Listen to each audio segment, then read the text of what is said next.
Hi, a quick note before we get started. Minimum Competence now offers CLE courses. Our first course is live and it's completely free. It covers researching federal tax issues after the Supreme Court's decision in Loper, including how the end of Chevron deference changes the way lawyers should approach Treasury regulations, IRS guidance, and tax research more generally. I think it's interesting for a more broad audience, and if you need CLE credit or you're just interested in the topic, head over to cle.minimumcomp.com. Again, the course is free, and you can find it at cle.minimumcomp.com. All right, on to today's episode. Hello and welcome to the Minimum Competence episode for Friday, August 21st, 2026. I'm your host for today, Andrew Leahy, an assistant teaching professor of law at Drexel Klein School of Law. On today's episode, another teen bellwether plaintiff drops her case against Meta, Google, and Snap. The DOJ moves to question the FBI agents behind the Mar-a-Lago search, and a major fight begins over voice data scraped to train AI. Let's remember, a lawyer is either a social engineer or a parasite on society. And read today's legal news. On this day in legal history, August 21st, 1878, 75 lawyers from 21 states gathered in Saratoga Springs, New York, and founded the American Bar Association. The stated mission had all the ambition and word count you would expect from a 19th-century professional organization. Quote, the advancement of the science of jurisprudence, the promotion of the administration of justice, and the uniformity of legislation throughout the country. James Overton Broadhead, a Missouri lawyer, became the ABA's first president, and the idea apparently had some appeal. Within a year, the organization had grown from its original 75 members to nearly 300. It is worth remembering just how different the legal profession looked at the time. There were few meaningful licensing standards. Legal education varied enormously from one place to another, and there was nothing resembling a national voice for lawyers. The bar, such as it was largely a collection of state and local institutions operating under their own rules and traditions. And the ABA, to some extent, helped change that. Over the next century, it became one of the principal forces behind the professionalization of American law. It developed model ethics standards, eventually producing what became the model rules of professional conduct that formed the basis for lawyer regulation in most states. It became enormously influential in law school accreditation, and for decades, its assessments of federal judicial nominees carried substantial weight in Washington. In other words, the ABA became something close to an institutional center of gravity for a profession that, by design, does not really have one.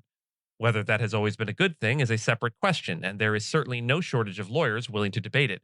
But the date is particularly interesting this year because the ABA is once again squarely in the headlines. Just this past week, we covered the organization's lawsuit challenging the administration's executive orders targeting major law firms.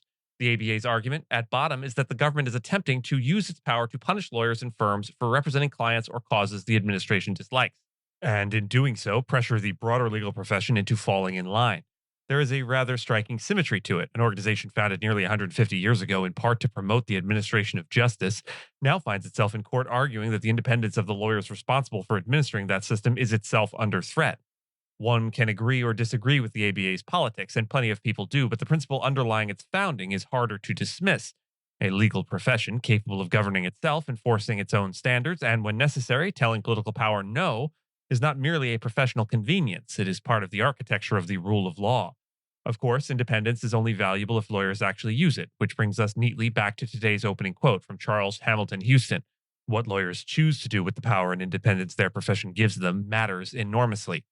Nearly 150 years after those 75 lawyers met in Saratoga Springs, that question has hardly become less relevant. Another key test in the massive social media litigation has evaporated. A New Jersey teenager has voluntarily dropped her lawsuit against Meta, Google, and Snap just weeks before it was set for trial in October. The 15-year-old, identified in court records only by her initials, had alleged that the company's platforms fueled addiction, depression, and self-harm. Notably, her lawyer said she received no payment to walk away. She simply wanted, in the attorney's words, to, quote, resume her life. TikTok had earlier settled her claims separately. If you've been following along, this should sound familiar. Back in July, we covered a different teen plaintiff in a bellwether case against Meta, dropping his claims days before trial. Now it's happened again. Here's why it matters strategically. These are bellwether cases, representative individual lawsuits plucked from a pool of thousands, tried first so both sides can gauge how juries will react and calibrate their settlement value. When a marquee bellwether disappears right before trial, it removes a data point everyone was watching. And the reason this one vanished is worth sitting with. Not a secret settlement, but a teenager deciding she didn't want to spend her life as the face of a landmark lawsuit, subjected to discovery into her mental health and cross-examination about her worst moments. The significance is a quiet illustration of a real tension in mass litigation. The individual plaintiffs who anchor these cases are often young and vulnerable, and the litigation itself exacts a toll that can lead them to walk away. Meanwhile, the state's cases, like the 29-state trial underway in California, march on without that problem because a state attorney general doesn't have a childhood to protect.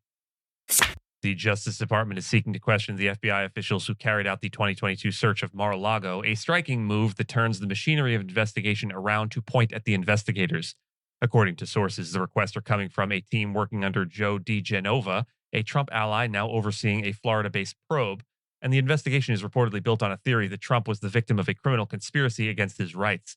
Let's recall the facts because they matter here. The 2022 search was authorized by a federal judge and turned up more than 100 classified documents at Mar-a-Lago, including highly sensitive national security records. So it's kind of like a witch hunt, if real witches were found. That led to charges against Trump and two associates for retaining classified material and obstruction of justice.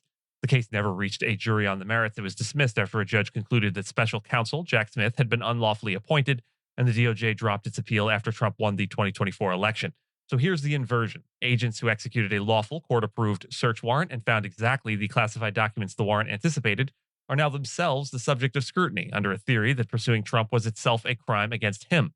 The significance is about the independence of law enforcement and the chilling effect of retribution. When agents who followed a valid warrant can be investigated years later for having done so by a team led by a political ally of the person they investigated, it sends a message to every FBI agent and prosecutor about the personal risk of investigating the powerful. It's the same thread we pulled on yesterday with the Comey prosecution, the concern that federal law enforcement power is being turned to punish the president's perceived enemies rather than to pursue crime. And finally, a fight is heating up that will help define who owns the raw material of the AI era, your voice.